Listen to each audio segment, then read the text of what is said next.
Well, my best friend's a vegan, and so I was always surrounded with his sort of philosophy about it, but he never really pushed me. At the same time, I was reading a book called Diet for a New America by John Robbins, which is about, for people that don't know, it's sort of about the food processing industry and how the food gets from the fields or wherever to our table and what happens in between. And I was horrified. But that's, that's what all the advertising and stuff is about, is to keep us disconnected from where our food comes from. The way our culture thinks about animals or doesn't think about them and their lives and how they think and that they feel pain and that they scream.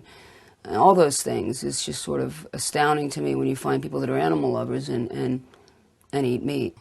I'm trying to remember exactly when that switch was turned. I'd say probably late 80s, so it's probably getting around 20 years now. It's getting easier, for sure, because there's more and more there's more of us out there, slowly but surely. And there's people that have issues like lactose intolerance, and so a lot more hotels have soy milk and stuff, and it's not just for the vegetarians, I think. I do definitely notice a much more energy, and that is definitely helpful, for sure.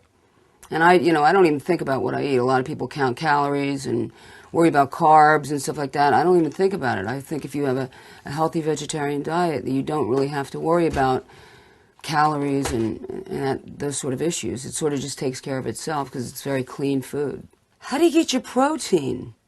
I never think about my protein. I guess I don't think about it. If I got to a place where I was concerned, I'd make sure I ate dishes I knew were full of protein, or I'd drink a protein shake. But it's funny, a lot of people use that as an excuse to not become a vegetarian. That, like, they sit there and worry about the protein and how much protein they get every dish.